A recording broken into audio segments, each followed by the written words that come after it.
এই কুকুরটির কাছে super hero পাওয়ার রয়েছে। ছেলেটি যখন একটি ফিসবি ছুঁড়ে মারে তখন কুকুরটি সারা পৃথিবী ঘুরে ফিসবিটিকে নিয়ে আসে, কেননা এই কুকুরের স্পিড লাইটের স্পিডের সমান। কিন্তু এই কুকুর তার পাওয়ার সম্বন্ধে কিছু জানে না। এরপর ছেলেটি এই কুকুরের জন্য সুপার হিরো ড্রেস বানাতে থাকে, কিন্তু কুকুরের এগুলো পছন্দ হচ্ছিল না। একজন ছেলেটি তার বাবার পুরনো টি শার্ট কুকুরকে পরায় আর কুকুরটি শহরকে বাঁচানোর জন্য বেরিয়ে যায়। কুকুরটি শহরের সকল ক্রিমিনালকে ধরে এক এক করে 12টা বাজিয়ে দিয়েছিল, এমনকি সে ব্রেক ফিল গাড়িকে তার দাঁত দিয়ে দাঁড় করিয়ে ফেলে।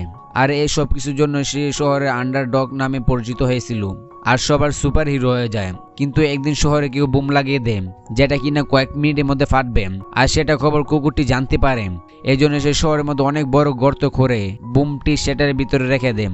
আর সে যখন গর্ত থেকে বের হইতেছিল তখন বোমটি ফেটে যায়, যার কারণে সে উড়ে স্পেসে চলে যায়। কিন্তু এরপরে সে ঘুরে ঘুরে আবার পৃথিবীর দিকে আসতে থাকে। সে না থেমে পৃথিবীর মাটির সাথে এসে ধাক্কা খায়। ছেলেটি যখন তার কুকুরটিকে চেক করে সে ভাবে যে কুকুরটি মারা গিয়েছে, কিন্তু আচমকা কিছুক্ষণ পর কুকুরটি আবার নিজের চোখ খোলে আর সে সেখান থেকে চলে যায়। আর পরে সে তার গার্লফ্রেন্ডের সাথে দেখা করে।